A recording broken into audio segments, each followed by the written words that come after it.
31 de julio, promesa 212. Las manos que Dios bendice nacen de un corazón que le pertenece. El Salmo 24, versos del 3 al 5, en la Nueva Traducción Viviente dice: ¿Quién puede subir al monte del Señor? ¿Quién puede estar en su lugar santo? Solo los de manos limpias y corazón puro, que no rinden culto a ídolos y nunca dicen mentiras. Ellos recibirán la bendición del Señor y tendrán una relación correcta con Dios, su Salvador. La Biblia, el mensaje, estos mismos versos dice: ¿quién puede escalar el monte de Dios? ¿Quién puede trepar la sagrada ladera norte?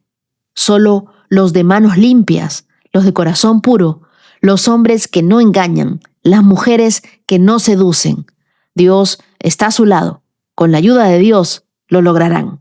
Lo que Dios nos promete aquí es que quienes se acercan con manos limpias y con un corazón sincero recibirán su bendición y una relación verdadera con Él.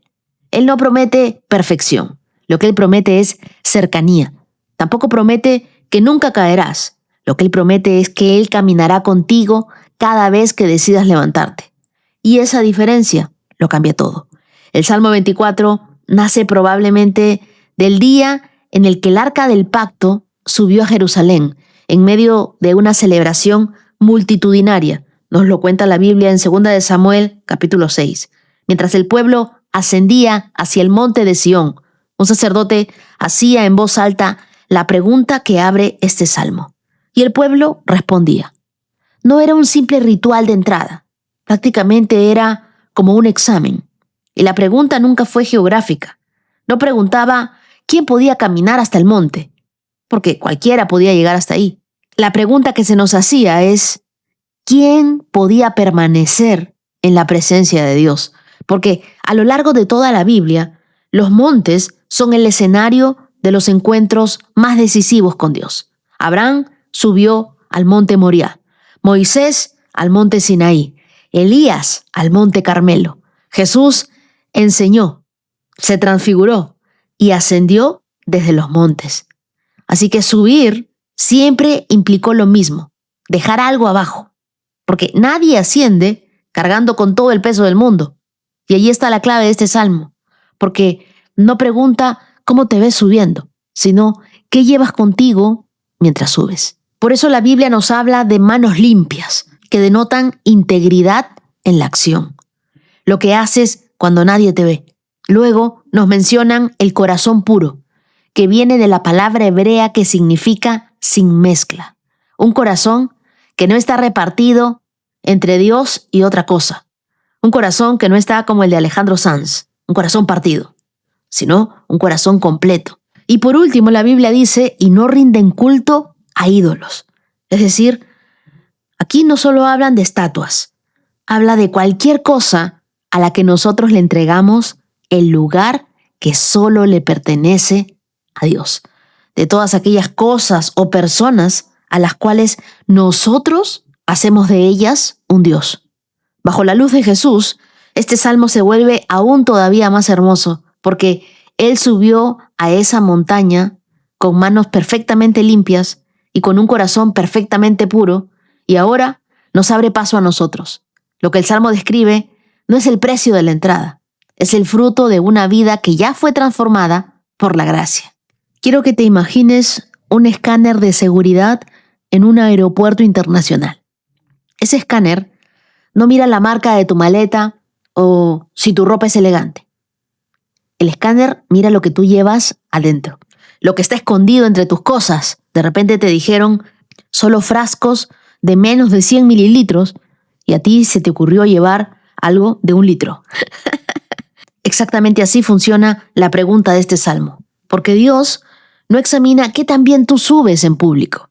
Lo que Él examina es lo que tú llevas dentro mientras subes. Imagina un niño que llega corriendo a abrazar a su padre después de jugar toda la tarde en el barro.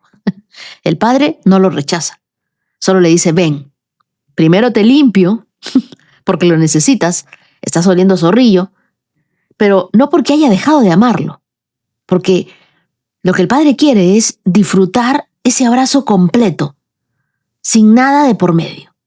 Y así hace Dios con nosotros. Él no nos aparta porque estemos sucios. Él nos invita a limpiarnos porque quiere tenernos cerca. Las manos representan lo que nosotros hacemos con nuestro tiempo, con nuestro dinero, nuestras palabras, la manera en que tratamos a quien no puede devolvernos nada. Nuestras manos revelan quiénes somos cuando no hay testigos. Y esto no significa vivir sin errores, significa vivir sin doble vida. El carácter no es lo que haces frente a los que te aplauden, es lo que haces cuando nadie te lo va a agradecer. Entonces, manos limpias es lo que haces cuando nadie te aplaude. Y lo segundo, el corazón puro, un corazón sin mezcla, un corazón sin ídolos modernos, un corazón que no ha reemplazado la adoración a Dios. Porque después del qué haces del Salmo, va el por qué lo haces. Un corazón puro no es un corazón que nunca se ensució, es un corazón que se deja lavar continuamente, que no vive dividido entre el domingo, si soy creyente, y a partir del lunes al sábado ya no. El resto de la semana hago lo mío. Jesús mismo lo dijo, bienaventurados los de limpio corazón. No dijo los perfectos, dijo los de limpio corazón, dijo los limpios. Y hay una diferencia enorme entre ambas cosas. Y aquí entran los ídolos, que ya casi nadie reconoce como tales. El éxito, la aprobación, la imagen que nosotros proyectamos en redes sociales, el control, incluso una relación puede empezar a ocupar el lugar que solo le pertenece a Dios. Un ídolo, en el fondo, es cualquier cosa que promete darte identidad sin necesitar a Dios. Algo cuya pérdida te hace sentir que ya nada vale la pena. Y una mano que sigue aferrada a ese ídolo, por más que se estire hacia Dios, nunca termina de abrirse del todo. A.W. Tozer decía que Dios no llena una mano que sigue cerrada sobre otra cosa. Así que esto no es una lista de requisitos para ganarte una entrada. No es un examen de admisión que tú apruebas y Dios califica. Esto funciona al revés. Cuando su gracia entra primero, esa gracia es la que empieza a limpiar tus manos y a purificar tu corazón. La bendición de Dios no se fabrica, se recibe. David no dice, ellos encontrarán la bendición. Dice, la recibirán. Es decir, la bendición nunca es un premio por portarte bien. La bendición es el fruto natural de caminar cerca de Dios. Y lo que define el rumbo de una vida espiritual no es cuán perfecta sea, sino hacia dónde está caminando. Dios jamás llama a nadie a una vida santa sin entregarle al mismo tiempo el poder para vivirla. Por eso la Biblia, el mensaje, dice, Dios está a su lado. Con la ayuda de Dios lo lograrán. No estás subiendo esa montaña solo. Dios no te está exigiendo algo que no vas a poder hacer. Y cuando finalmente entendemos esto, entendemos que al tener a Dios, descubrimos que eso era lo único que de verdad necesitábamos. Un guía de montaña muy respetado en los Andes tenía una costumbre que sorprendía a quienes lo conocían por primera vez. Antes de cada expedición, él no revisaba primero las botas ni el equipo de oxígeno. Lo que revisaba era a las personas. 2 hombres pidieron subir con él una vez. El primero llegó con el mejor equipo y la experiencia más impresionante, pero evitaba las preguntas directas y escondía una lesión que podía poner en riesgo a todo el grupo. El segundo tenía un equipo sencillo, menos experiencia, pero cuando el guía le preguntó cómo estaba, él respondió con total honestidad, incluidos sus miedos y sus límites. El guía solo dejó subir al segundo. Días después, la lesión oculta del primer hombre casi le costó la vida a otro escalador en una expedición distinta. Y el segundo, con las manos limpias, sin nada que esconder, llegó a la cima más lento, pero llegó completo, sin nada que temer. Dios no busca el equipo más impresionante. Él busca manos limpias y un corazón que no tiene nada que esconder cuando Él pregunta. Así que, ¿qué llevarías escondido si Dios te pregunta hoy, muéstrame tus manos y muéstrame tu corazón? ¿Qué ídolo moderno estamos escondiendo? El éxito, la aprobación, el control, la imagen. ¿Hay algo que esté ocupando hoy un lugar que solo le pertenece a Dios? ¿Qué cosas necesitamos hoy soltar en nuestro corazón para acercarnos aún más a la presencia de Dios? Ora conmigo y dile: Padre, gracias, porque tú no nos invitas a tu presencia cuando ya somos perfectos, sino porque tú eres quien transforma nuestra vida. Examina nuestro corazón, muéstranos aquello que está ocupando tu lugar, limpia nuestras manos de todo lo que no te agrada y purifica nuestras intenciones. Queremos vivir de una manera íntegra, pero no para aparentar santidad, sino porque verdaderamente deseo cada día acercarme más a ti, parecerme más a ti. Gracias, Dios, porque tú en la Biblia prometes estar a mi lado y sé que con tu ayuda lo lograremos. Nuestra mayor bendición nunca será lo que tú puedas darnos, será poder vivir en una relación profunda contigo. Y sabemos que nada ni nadie nos puede separar de tu amor. Oramos en el nombre de Jesús. Amén. Y ahora comenzamos con nuestro estudio bíblico. Y las lecturas que nos acompañan en este día las encontramos en 2 de Crónicas, capítulo 29, versos del 1 al 36. Romanos, capítulo 14, versos del 1 al 23. El Salmo 24, versos del 1 al 10. Y Proverbios, capítulo 20, verso 12. Y ahora te pido que tomes tu Biblia, tu lapicero, tu cuaderno, le pidas al Espíritu Santo que te hable. Abróchate los cinturones, ponte tus lentes de la fe, porque comenzamos esta carrera por estos 212K en 3, 2, 1, adelante. 2 de Crónicas, capítulo 29. Ezequías tenía 25 años cuando subió al trono de Judá y reinó en Jerusalén 29 años. Su madre se llamaba Abías, hija de Zacarías. Él hizo lo que era agradable a los ojos del Señor, igual que su antepasado David. En el primer mes del año de su reinado, Ezequías reabrió las puertas del templo del Señor y las reparó. Convocó a los sacerdotes y a los levitas a encontrarse con él en el atrio, al oriente del templo. Les dijo: Levitas, escúchenme. Purifíquense ustedes y purifiquen el templo del Señor, Dios de sus antepasados. Quiten del santuario todos los objetos contaminados. Nuestros antepasados fueron infieles e hicieron lo malo a los ojos del Señor nuestro Dios. Abandonaron al Señor y el lugar donde Él habita. Le dieron la espalda. También cerraron las puertas de la antesala del templo y apagaron las lámparas. Dejaron de quemar incienso y de presentar ofrendas quemadas en el santuario del Dios de Israel. Por eso, el enojo del Señor ha caído sobre Judá y Jerusalén. Él los hizo objeto de espanto, horror y ridículo. Como ustedes pueden ver con sus propios ojos, debido a esto, nuestros padres murieron en batalla y nuestros hijos e hijas y esposas fueron capturados. Pero ahora haré un pacto con el Señor, Dios de Israel, para que su ira feroz se aparte de nosotros. Hijos míos, no descuiden más sus responsabilidades. El Señor los ha elegido para que estén en su presencia. Les servirán, dirigirán al pueblo en la adoración y presenten a Él sus ofrendas. Enseguida, los siguientes levitas pusieron manos a la obra. Del clan de Coat, Mahat, hijo de Amasai; Joel, hijo de Azarías. Del clan de Merari, Cis, hijo de Abdi; Azarías, hijo de Gelalel. Del clan de Gerson, Joa, hijo de Sima; Edén, hijo de Joa.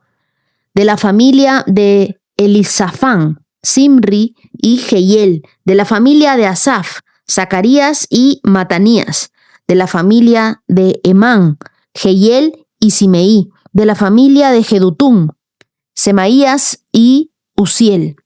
Estos hombres reunieron a sus hermanos levitas y todos se purificaron. Luego empezaron a purificar el templo del Señor, tal como el rey lo había ordenado. Se aseguraron de seguir todas las instrucciones del Señor al hacer su trabajo.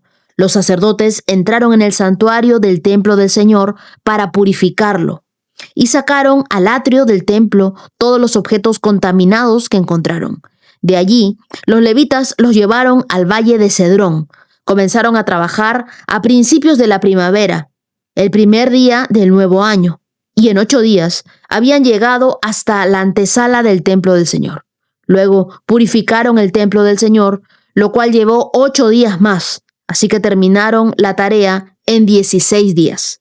Luego, los levitas se presentaron ante el rey Ezequías y le dieron el siguiente informe: hemos purificado todo el templo del Señor, el altar de las ofrendas quemadas con todos sus utensilios, y la mesa del pan de la presencia con todos sus utensilios. También recuperamos todos los objetos que había desechado el rey Acaz cuando en su infidelidad cerró el templo. Ahora están delante del altar del Señor, purificados y listos para su uso. Temprano en la mañana siguiente, el rey Ezequías reunió a los funcionarios de la ciudad. Fue al templo del Señor. Llevaron 7 toros, 7 carneros, 7 corderos como ofrenda quemada, junto con 7 chivos como ofrenda por el pecado por el reino, por el templo y por Judá. El rey ordenó a los sacerdotes descendientes de Aarón que sacrificaran los animales en el altar del Señor. Así que después de matar a los toros, los sacerdotes tomaron la sangre y la rociaron sobre el altar. A continuación, mataron los carneros y rociaron la sangre sobre el altar. Y por último, hicieron lo mismo con los corderos. Después, llevaron los chivos para la ofrenda por el pecado ante el rey y ante la asamblea, quienes pusieron sus manos sobre ellos.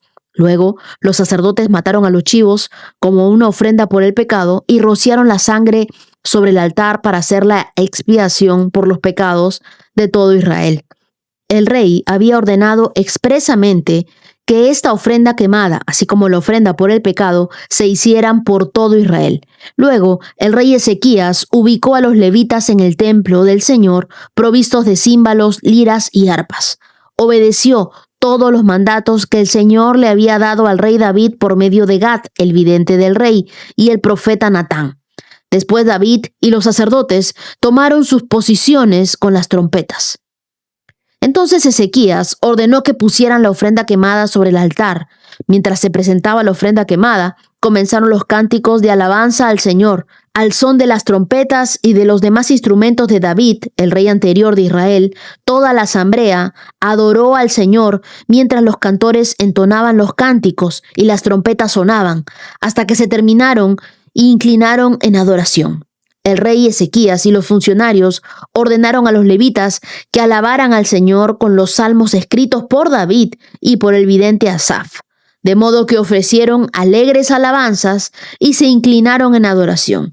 Luego Ezequías exclamó: «Ahora que ustedes se han consagrado al Señor, traigan sus sacrificios y ofrendas de acción de gracias al templo del Señor». Entonces la gente llevó sus sacrificios y ofrendas de acción de gracias, y todos los que tenían el corazón dispuesto llevaron también ofrendas quemadas. El pueblo llevó al Señor 60 toros, 100 carneros y 200 corderos para las ofrendas quemadas. También llevaron 600 cabezas de ganado, 3,000 ovejas y cabras como ofrendas sagradas. Sin embargo, no había suficientes sacerdotes para preparar todas las ofrendas quemadas. Por eso sus parientes, los levitas, los ayudaron a terminar el trabajo hasta que se purificaran más sacerdotes, porque los levitas habían sido más cuidadosos en cuanto a purificarse que los sacerdotes.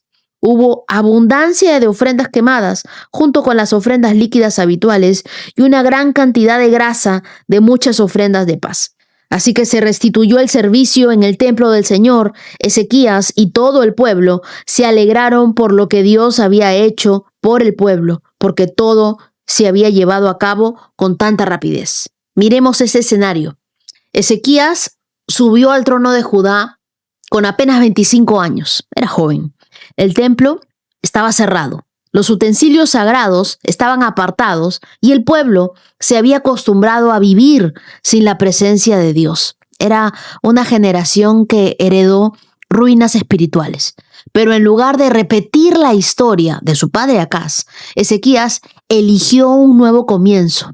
La reforma comenzó en el corazón del rey y se extendió al corazón de toda la nación. Para que lo entendamos un poco más, Judá venía de años muy oscuros. Acaz, el padre de Ezequías, no solo promovió la idolatría, sino que cerró el templo. Y es lo que nos dice la Biblia en 2 de Crónicas, capítulo 28, verso 24, que dice: «El rey tomó varios objetos del templo del Señor y los hizo pedazos. Cerró las puertas del templo del Señor para que allí nadie pudiera adorar, y levantó altares a dioses paganos en cada esquina de Jerusalén».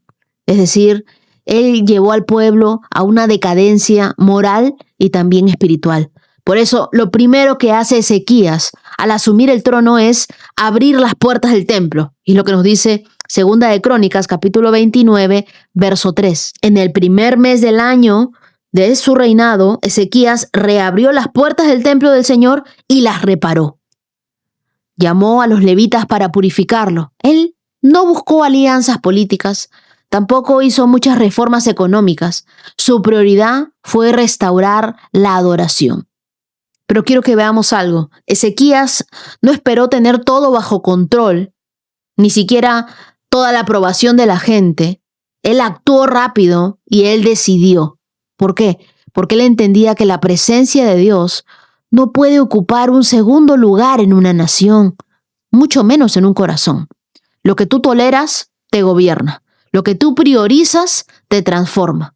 Si para ti Dios no es tu prioridad, entonces no te llames creyente porque tienes otros dioses y otra persona está sentada, o otra cosa, en el trono de tu corazón. Hoy en día muchas personas dicen, estoy esperando sentirme listo para buscar a Dios. O primero dejo mi pecado y luego me acerco a Dios. Pero no se trata de estar listos, se trata de poner en orden lo que se ha descuidado. Es como el motor que no se ha encendido en años. Nuestro corazón necesita limpieza, necesita aceite fresco, necesita disposición para arrancar. Muchas veces nosotros estamos esperando sanar, arreglar nuestras cosas y luego nos acercamos a Dios. Pero es al revés. Uno normalmente busca al doctor cuando está enfermo, no cuando está sano, no cuando ya arregló todo. No trates de arreglar todo en tus fuerzas y después buscar a Dios para que te valide. Primero tienes que acercarte a Dios así, en tu condición de hijo, ¿cómo estás? De repente tú me dices, no, pero yo tengo muchas cuentas que arreglar.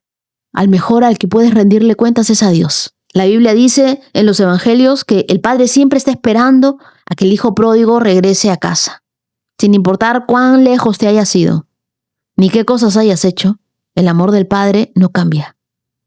Él tiene un amor por ti que no se rinde. Y desde ya te lo digo, Dios no se escandaliza con tu vida, con tu pasado o con lo que hayas hecho. Hay quienes se sienten demasiado culpables y dicen, pero ¿cómo me voy a acercar a Dios así? Dios te ama tal y como tú eres.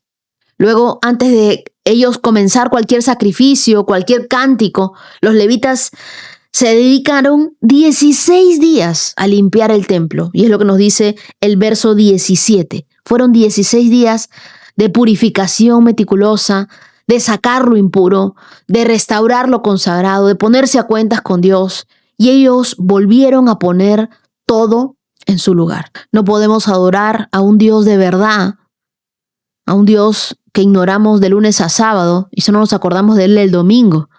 La limpieza espiritual es más que dejar un mal hábito. Es devolverle a Dios el lugar que le pertenece. Hoy nos enfrentamos a templos interiores llenos de ruido digital, prioridades invertidas, habitaciones cerradas que necesitan ser abiertas por el Espíritu Santo. El perdón, el arrepentimiento, la obediencia siguen siendo los ingredientes de una verdadera purificación. Así que haz una limpieza por áreas en tu vida. Mis conversaciones, mi calendario, mis horarios, mis gastos, mis pantallas. ¿Honra a Dios o necesita ser sacado del templo? Porque recuerda que tú y yo somos el templo del Espíritu Santo y no podemos consumir basura. El verso 31 de Segunda de Crónicas 29, Ezequías les dice, ahora que ustedes se han consagrado al Señor, traigan sus sacrificios y ofrendas de acción de gracias al templo del Señor. Entonces la gente llevó sus sacrificios y ofrendas de acción de gracias, y todos los que tenían el corazón dispuesto llevaron también ofrendas quemadas. Ojo que el rey no obligó a nadie, no los manipuló, tampoco los trató con miedo ni con culpa. Les ofreció la oportunidad de responder a lo que Dios ya había hecho en sus vidas. ¿Y qué hizo el pueblo? Trajo más de lo esperado. Su corazón fue tan tocado por la restauración que la generosidad fluyó naturalmente. Y yo creo que ese es el diseño divino. La consagración produce gratitud y la gratitud siempre se expresa con ofrendas. No porque Dios las necesite, sino porque nosotros necesitamos soltar lo que antes nos ataba. Es como cuando alguien que fue rescatado de un accidente, por agradecimiento decide donar a la estación de bomberos que lo salvó. Y esto no es una obligación, es una respuesta, una reacción de amor a quien lo salvó. Así que hay ofrendas de acción de gracias. Uno está tan agradecido con Dios que puede dar una ofrenda con gozo, que no solamente a veces es dinero, sino también es tiempo, es creatividad, es gratitud. Yo creo que la gratitud verdadera siempre busca una expresión generosa. Por eso me gusta este verso que dice que ellos dieron, los que tenían el corazón dispuesto, llevaron esas ofrendas quemadas. Ezequías reunió a los sacerdotes, a los levitas, y les dio instrucciones claras, pero no lo hizo solo. La reforma fue un llamado colectivo. Quizá tú piensas que lo que haces en tu cuarto de oración no afecta a nadie, pero lo que ocurre en secreto siempre abre los cielos en lo público. Cuando los líderes espirituales obedecieron, el pueblo se unió. Se restableció la música, el culto, los sacrificios, y algo hermoso sucedió, nos dice el verso 36. Ezequías y todo el pueblo se alegraron por lo que Dios había hecho por el pueblo, porque todo se había llevado a cabo con tanta rapidez. Cuando Dios se vuelve el centro, la alegría vuelve a la casa. En esta reforma hubo obediencia antes que emoción. No dice que lloraron o que cayeron arrodillados. Dice que hicieron todo lo que Dios les había dicho, todo lo que Dios les había mandado. Ellos obedecieron y luego cantaron y luego se alegraron. El capítulo termina diciendo que la acción fue hecha tan rápidamente que esto asombró al pueblo. ¿Por qué? Porque vivimos en una generación que dice, yo voy paso a paso. Ezequías nos recuerda que hay cosas que no necesitan más análisis, sino necesitan obediencia. Romanos 14. Acepten a los creyentes que son débiles en la fe y no discutan acerca de lo que ellos consideran bueno o malo.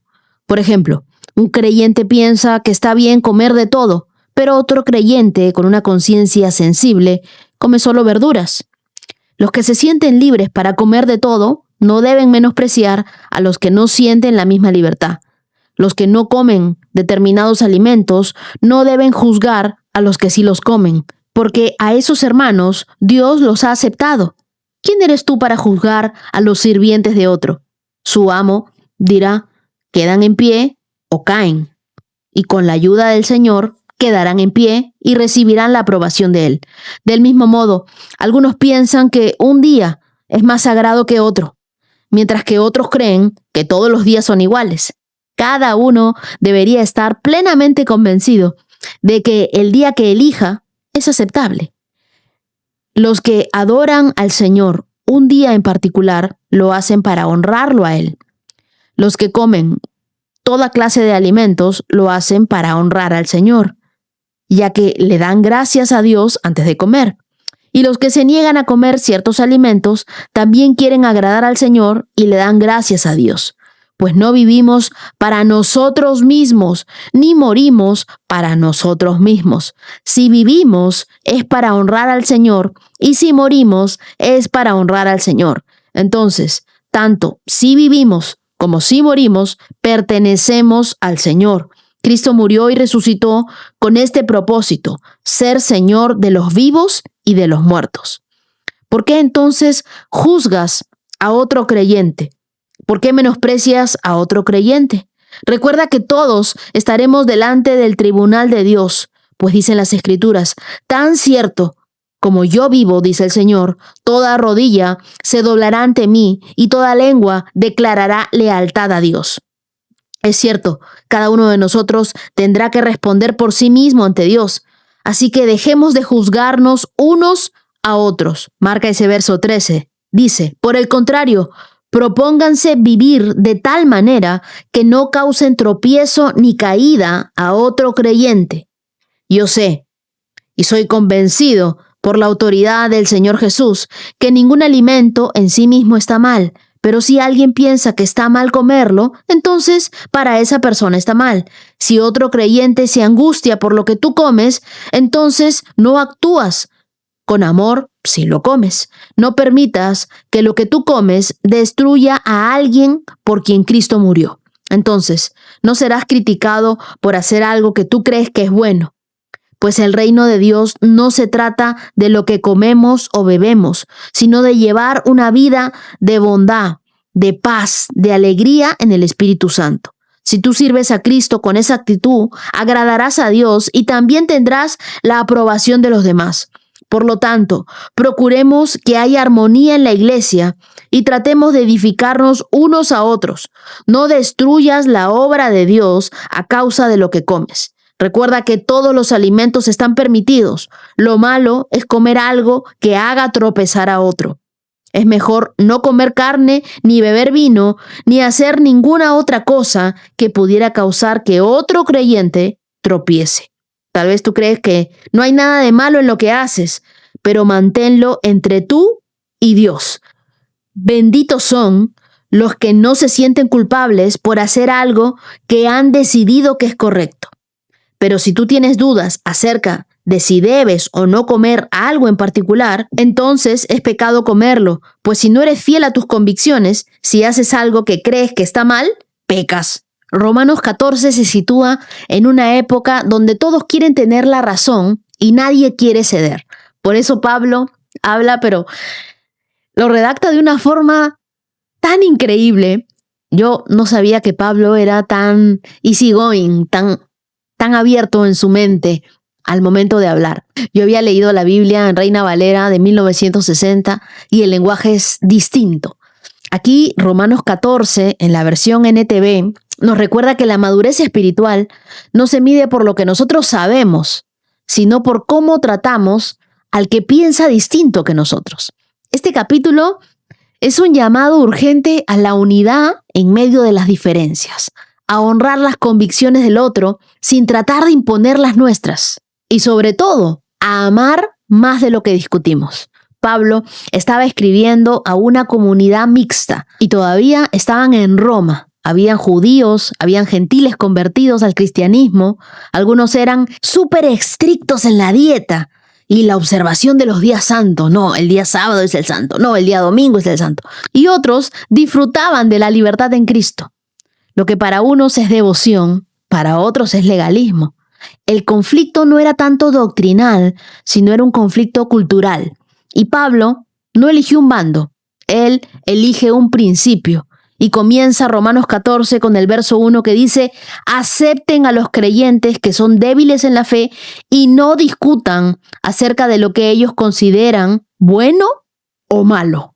Aquí no se trata de quién tiene la razón, sino quién tiene el amor. Pablo nos representa a dos tipos de creyentes: el fuerte, el que entiende su libertad en Cristo, y el débil, el que aún depende de ciertas reglas para ser aceptado por Dios.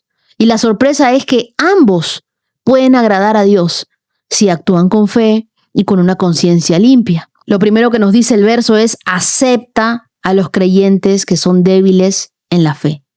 No es un llamado a corregirlos, acéptalos. Es un llamado a amarlos sin condición. En tiempos modernos, esto podría parecerse a un creyente que come vegano por convicción espiritual frente a uno que, así como yo, le encanta la carne a la parrilla. Entonces, ¿cuál está más cerca de Dios? El que no condena ni hace caer al otro. La fe no es una receta uniforme, es una relación personal con Cristo que se manifiesta en nuestra unidad, en nuestro amor a pesar de las diferencias. Mira, yo toda mi vida pensé que no me gustaban las verduras hasta que conocí este nuevo plan de comida saludable y fui variando.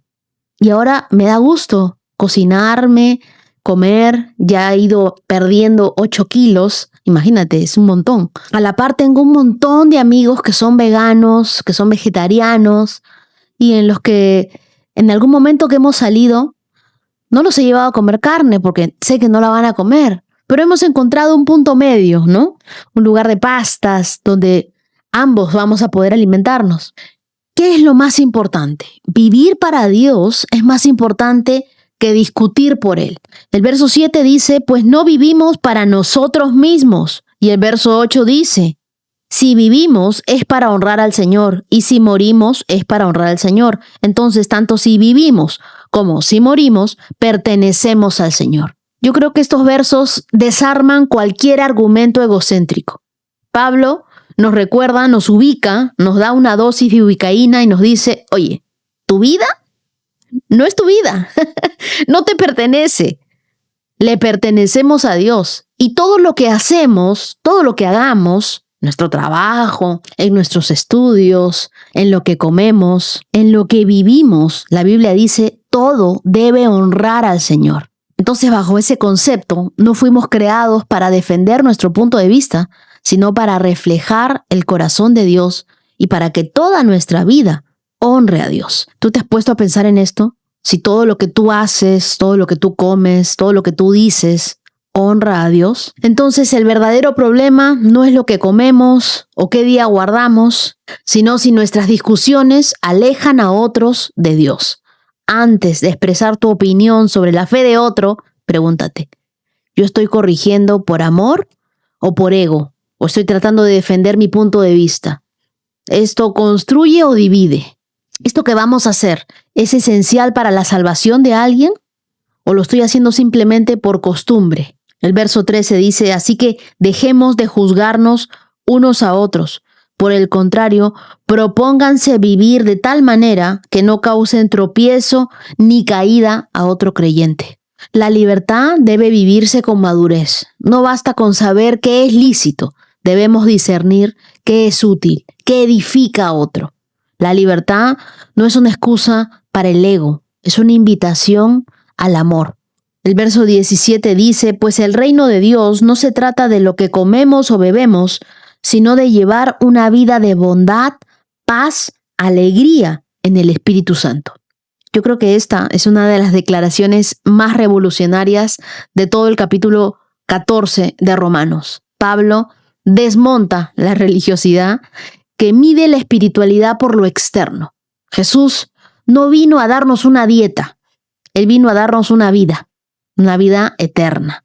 El Evangelio no trata de mejores hábitos, trata de un nuevo corazón. Lo que sucede es que nosotros vivimos en un mundo saturado de apariencias y Romanos 14 nos invita a vivir una fe genuina, una fe discreta, una fe generosa. Fácil es cantar, fácil es postear versículos en tus redes sociales.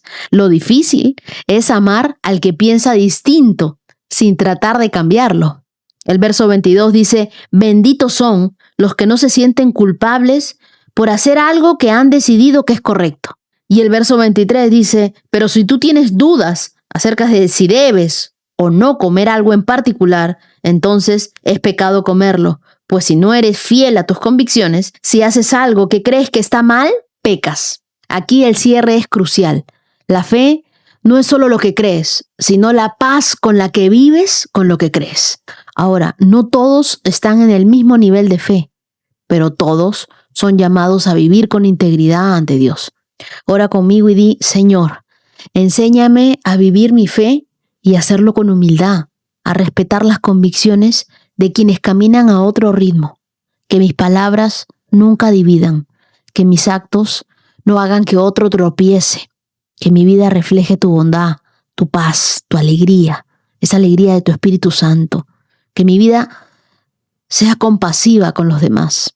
Ayúdame a dar ese mismo amor que tú me has dado a mí. Ayúdame a ser generoso, no solo con mis recursos, sino también con mi actitud, con mi paciencia, con mi amor. Oro en el nombre de Jesús. Amén.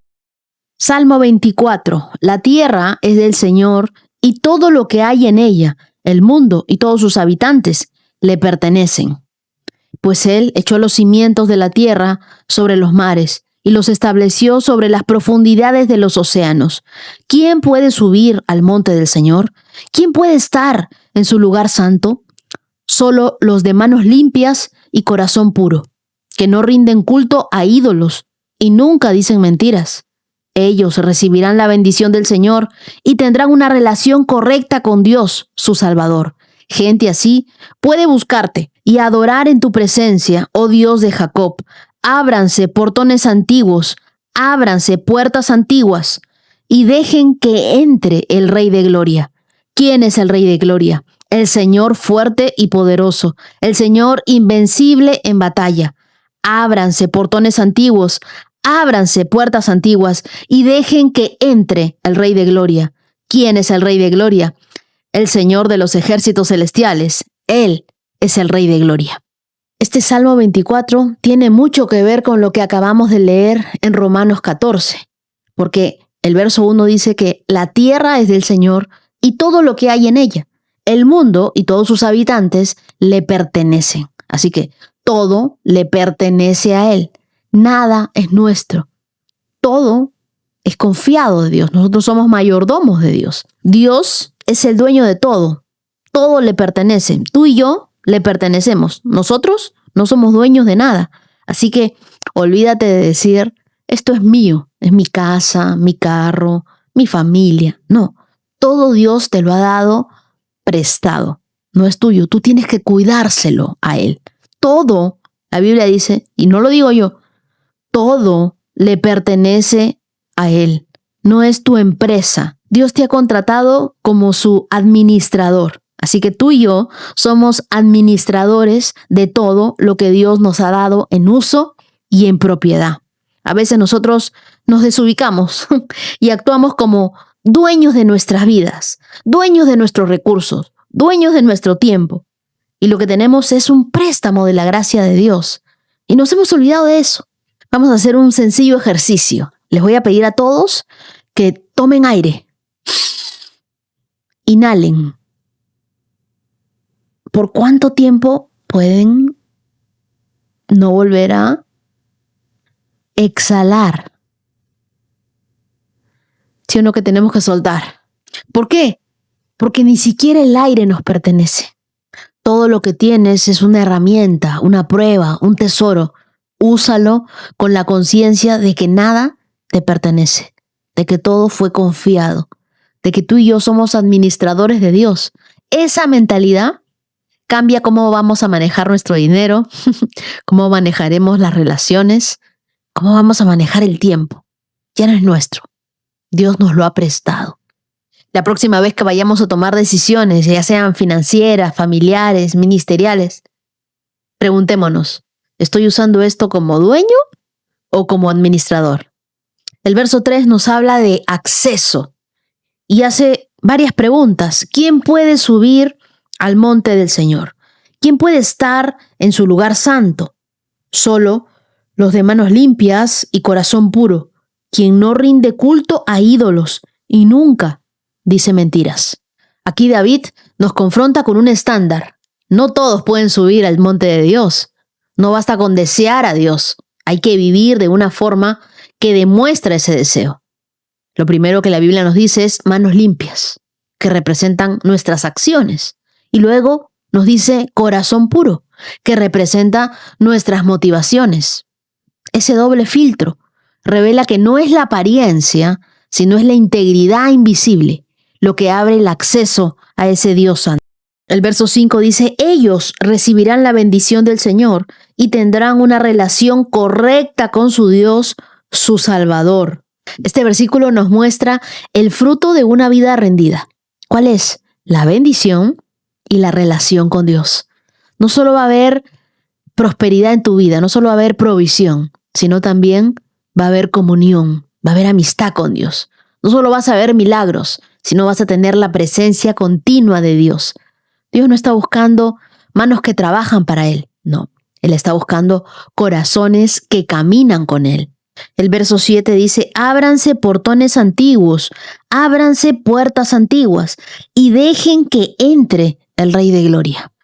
De repente hay áreas en nuestras vidas donde el Rey de Gloria, Dios, aún no tiene acceso. A veces el milagro que estás esperando está del otro lado de la puerta que aún no le has abierto a Dios. ¿Qué puerta se ha mantenido cerrada? ¿Tu pasado? ¿Tu agenda? ¿Tus planes de pareja? ¿Tus finanzas? El Rey no fuerza. Él llama y espera. Proverbios capítulo 20, verso 12. Los oídos para oír y los ojos para ver, ambos son regalos del Señor. Quiero que me prestes atención. Dios es el autor del sentido, de la percepción y también de la conciencia. Oídos y ojos representan mucho más que órganos físicos. simbolizan discernimiento, atención espiritual. Y Dios no solo nos dio la capacidad de oír y de ver, sino la responsabilidad de qué hacemos con lo que oímos y vemos. Escuchar sin obedecer es como ver sin actuar. El hecho de que ambos sentidos sean mencionados juntos refuerza de que Dios no solo quiere que veamos y escuchemos físicamente, sino que discernamos espiritualmente. Este proverbio conecta con otros dos pasajes. Isaías capítulo 6, versos del 9 al 10 dice, por más que oigan, no entenderán. Y en Mateo capítulo 13, versos del 13 al 16, Jesús dice que algunos tienen ojos y no ven, oídos y no oyen. Hay temporadas en las que nuestros oídos espirituales se entumecen. La rutina, la ansiedad, el pecado oculto, el orgullo bloquean nuestra sensibilidad. Dios sigue hablando, pero el ruido de nuestras prioridades muchas veces tapa su voz. Dios nos ha dado ojos para ver su obra en lo cotidiano y oídos para escuchar su dirección antes que el caos que grite más fuerte. Tus oídos son para escuchar la palabra de Dios. Y este proverbio tiene mucho que ver con el salmo que acabamos de leer, porque no solo necesitamos un corazón puro, lo que tú dejas entrar por tus ojos o por tus oídos, inevitablemente se va a filtrar en tu corazón. Así que hoy más que nunca estamos sobreestimulados. No puedes pretender tener discernimiento espiritual de Dios si tú estás alimentando tus sentidos con basura visual o con basura auditiva. Porque pongámonos a pensar en esto. Si mis oídos y mis ojos son regalos de Dios, ¿cómo estoy tratando ese regalo que Dios me ha dado? ¿Lo que estoy escuchando honra a Dios? Acuérdate de Romanos, si vivimos, para el Señor vivimos. Lo que vemos, ¿honra a Dios?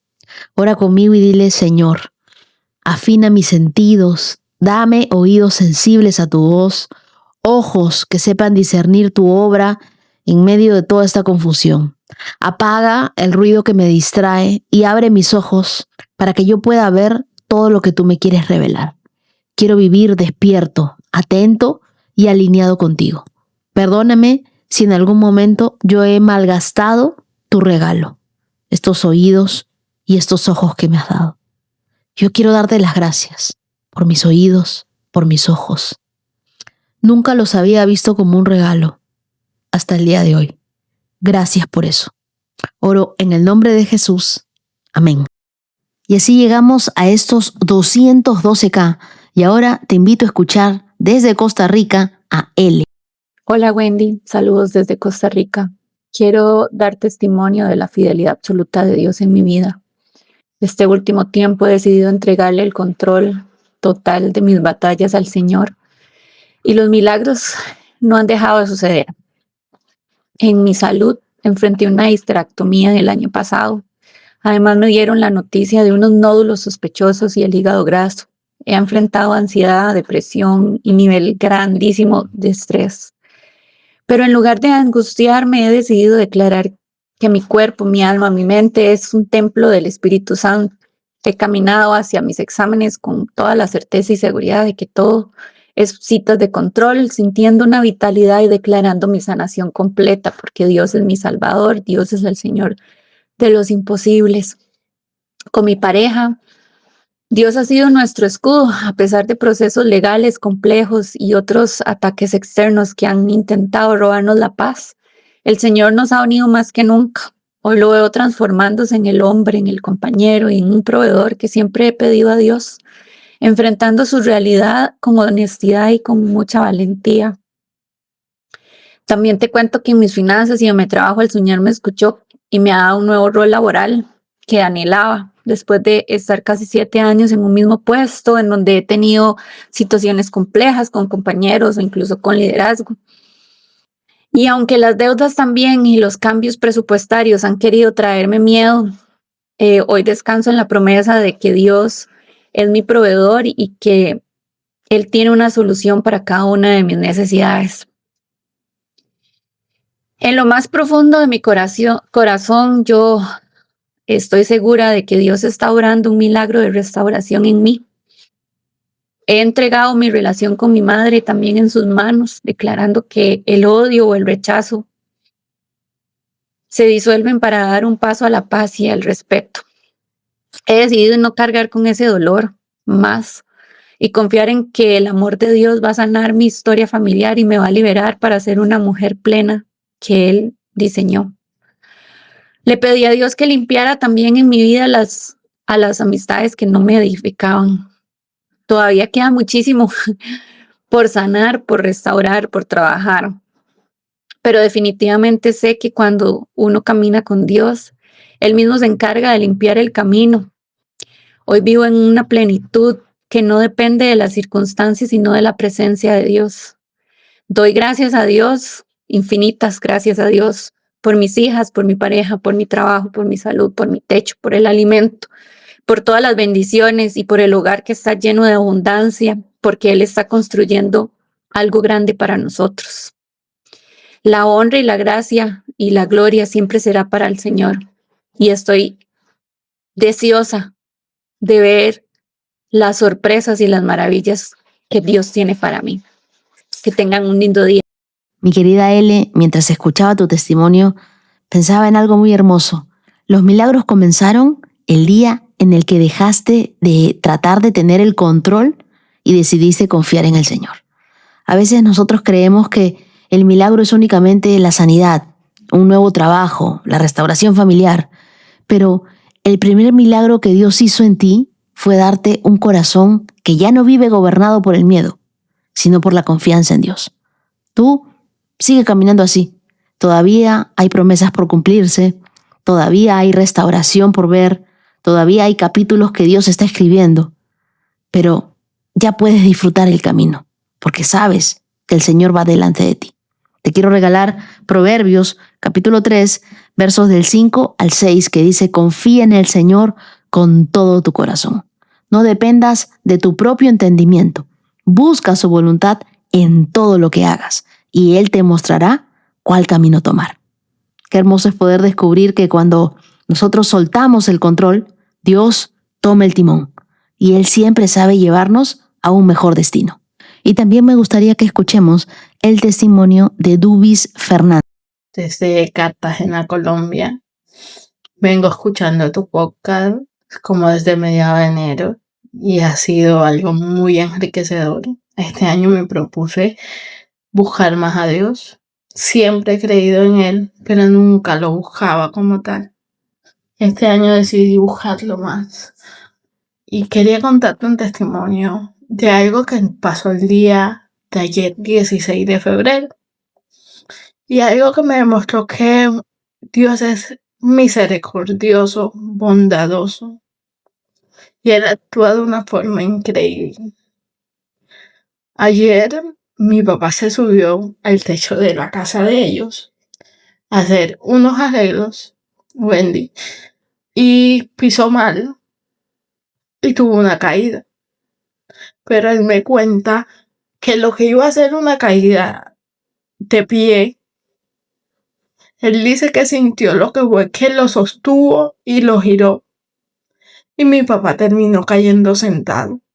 Lo que pudo ser una caída de pie, que pudo causar fracturas, porque ya mi papá tiene una edad avanzada, se convirtió en Dios obrando en él, porque no puedo explicarme quién más. Solamente Dios puede obrar, solamente Dios puede ser maravilloso, que fue quien obró en él y lo volteó y lo ayudó a caer sentado.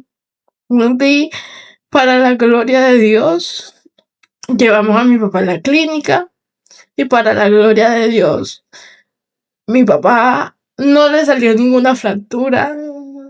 Sí tiene dolor, pero por la contusión del golpe de la caída, pero no le salió ninguna fractura y eso no es más que obra de mi Señor.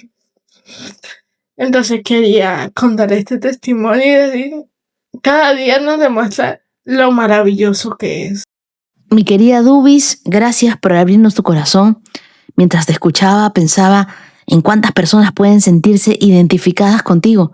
Nosotros a veces creemos que un milagro es únicamente cuando Dios cambia nuestras circunstancias, pero muchas veces el primer milagro ocurre cuando Dios cambia nuestro corazón y nos da una paz que no depende de todo lo que esté pasando a nuestro alrededor.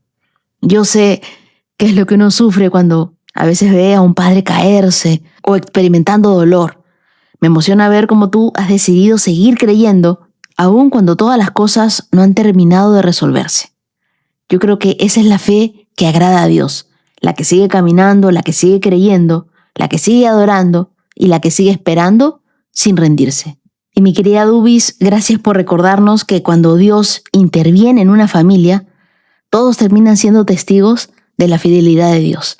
Lo que vivió tu papá nos demuestra que nuestra vida está en las manos del Señor y que Él siempre tiene la última palabra. A veces un instante puede cambiarlo todo, pero cuando Dios decide extender su misericordia, es ahí que nosotros entendemos que cada día que respiramos es un regalo del Señor. Yo oro para que este milagro no solo quede como un recuerdo, sino que fortalezca la fe de toda tu familia. Que cada vez que ustedes miren a su papá, recuerden que Dios sigue obrando, sigue sosteniendo y sigue escribiendo historias que solo Él puede escribir. Gracias por compartir tu testimonio con nosotros, todos los íntimos. Yo hoy quiero agradecer a los corazones generosos íntimos de esta hermosa comunidad. Muchas gracias a Alexandra Rangel, Dios te bendiga, Rebeca Luna. Muchas gracias a Claudia Blair y a Verónica González. Y a ustedes, queridas, quiero regalarles el Salmo 32, verso 8, que dice: te guiaré por el mejor sendero para tu vida, te aconsejaré y velaré por ti. Qué hermoso es nuestro Dios, un Dios protector, un Dios que siempre está con nosotros, un Dios que nos cuida y que sobre todo nos dirige. Que la paz de Dios esté con ustedes y quiero que sepan que estarán en mis oraciones. Muchas gracias, querida comunidad de íntimos, por acompañarnos aquí. Nos vemos el día de mañana con más de la palabra de Dios y más de su presencia. Que tengan un día lleno de éxito y favor. Bendiciones y shalom.